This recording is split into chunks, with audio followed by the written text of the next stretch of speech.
teine naisvõistleja tänases sõidus Maria Roop, number 22 Robert Reinsalu, number 21 Mihkel Varul ja 43 Edis Oss külalisvõistleja, nii et Robert Reinsalu, Mihkel Varul noorusesõitjad. Kindlasti Robert Reinsalu, kellel tänane hooaeg, see aastane hooaeg ei ole olnud kõige parem. Kindlasti hooaja alguses lootis Robert siit enamat, mis siit salata, kindlasti loodeti meistrimedalit. Täna ta päris selles kõige kõrgemas medalis kinni ei ole, aga kindlasti tahab ta hooaega siin kodurajal väga positiivsete emotsioonidega lõpetada. Väga palju on loomulikult mängus. Teisel kohal olevad noorsõitja praegu Mihkel Varulile, sest et temal on kohe kindlasti vajasid korralik esitus teha ja selleks, et just juunioride arvestuses Eesti meistrivõistlustel, mis siin salata, meistriks tulla. Maria Roop praegu läheb, võtab jokkeri ära, nii et Robert Reinsalu ees, Mihkel Varul järgi ja number 43 Edis Oss on siis jäänud praegu siin lausa esimesel ringli stardijärgselt raja äärte. Raja peal näinud.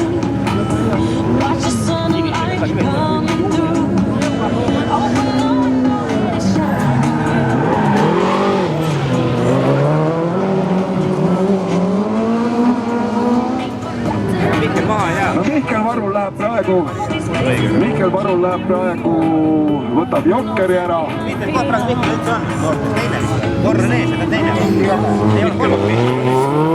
Ja Maria Roop reeglina, eelmisel aastal ta sõitis kaasa kõigepealt ühe etapi osalemas. Sellel aastal ta sõitis ka eelmisel etapil, 5. etapil osalemas kaasa ja kusjuures Maria on selline sõitja, et osalemas. Vaadake, millised õhulende teeb seal praegu Robert Reinsalu.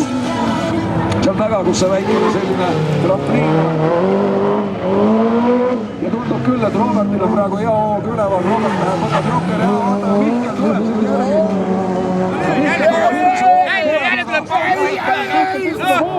Kahekesi lähevad sealt ja Robert saab väga ilusasti kiirustada. Jokkerist tulles üles ja Maria pani tahtsin veel Maria Roobi kiituseks rääkida. Ei, vaatan siin praegu, et see kollane, sinikollane auto on ikkagi praegu teisel positsioonil. Aga sa vaata naise kohta, ta julged gaasi, ei ole nii? Jah, Mihkel Varul ikkagi suutis praegu viimasel ringil olles, ei olnud see vahe nii suur, et Mihkel suutis ikka seal praegu korralikult Robert ette jääda ja võtavad kaks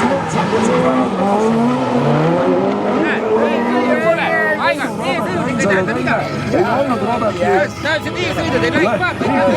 seda jokkeri võttu viimasele ringile, aga siiski see edu ei olnud nii suur, et kui sa oled arjestanud siin sellel rajal edumaada, millal võib rahulikult jokkerisse minna, siis tänasel päeval on loomulikult see jokkeri muutus seda aega oluliselt nagu pikendanud, et see vahe, mis peab sisse sõita,